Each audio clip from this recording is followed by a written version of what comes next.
Hello friends, operator Starsky reporting from Kyiv, Ukraine. It's day 623 of the terror Russian invasion of a democratic European country, Ukraine. We've got some new updates on the terror Russian losses.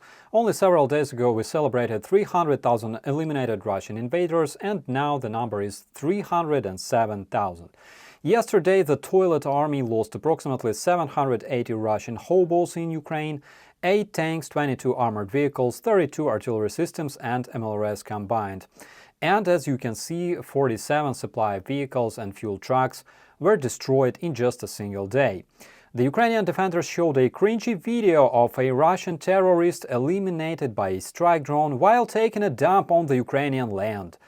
Of course, I'm not gonna show you the full video, but to me it looks a bit symbolic because the Russian terrorists are known for leaving tons of trash and feces everywhere in Ukraine, and finally we can see them being punished in the process. The headquarters full of the Russian drone operators were hit in the Donetsk city. The Russian propagandists lied that the Ukrainian HIMARS missile hit a civilian object, but at the same time the Russians earlier mentioned this very building in several reports about a Russian school of drone operators. Also, we received a footage showing Russians loading the wounded terrorists into the ambulances, and shortly after the strike, the Russian media published a bunch of obituaries dedicated to the Russian invaders toasted as a result of the strike. Yes, Russians lie a lot, didn't you know it?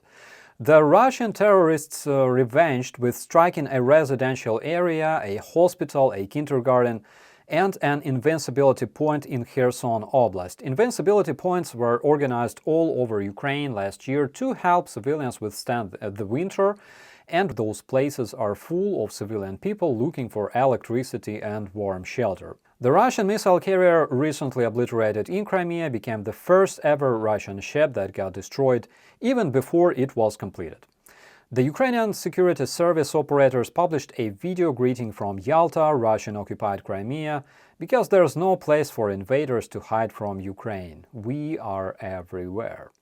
The Russian propaganda produced a fake about a foundation of the Ukrainian First Lady trafficking children for Zionist pedo-cannibals.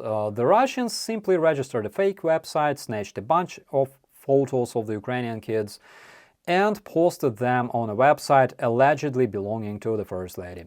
The funniest thing is, among those kids there was even a daughter of the acting counselor for the office of President of Ukraine, Daria Zarivna, who publicly exposed this Russian fake. Also, a deep fake of the General Zaluzhny, not being dead this time, but calling for an uprising against the Ukrainian government, was posted everywhere in the Russian social media yesterday.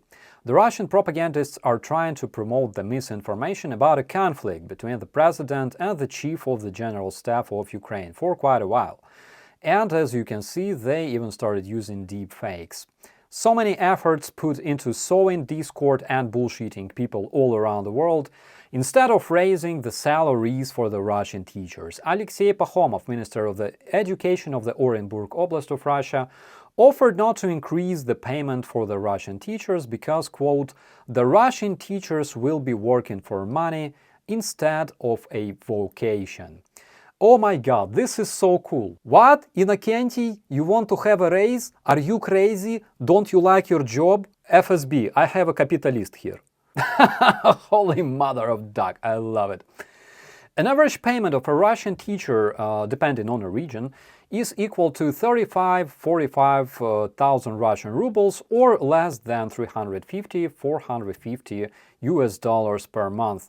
But of course the terrorist Russian regime has no time for this bullshit. They have to kill the Ukrainians and spend billions of dollars on the informational warfare against the evil West. Meanwhile, the destitute Russian citizens of Buryatia are forced to take loans for buying firewood. У меня есть пока на данный момент. Это все, что тоже есть. 20 кубов. Мне обходилось 10 тысяч. Мне это хватало. А нынче я не могу, потому что один куб обходится мне 4,5. И мне этого недостаточно. И мне надо будет кубов 20, наверное. И обойдется мне 1090–100.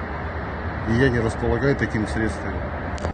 The Russians were really hopeful, expecting Ukraine to freeze last winter, But in the end, it turned out that now they cannot afford a firewood for themselves. Karma is a bitch, guys, but again, the Russians have no time to solve these problems. They need to kill Ukrainians. I'd like to thank everyone for supporting my channel. It's really important for me. In the upcoming stream, we will talk about the corruption in Ukraine, everything you wanted to ask about our country, fighting not only for its freedom, but also for its transparency and better image. I hope you're having a beautiful day. My name is Operator Starsky. As always, be safe.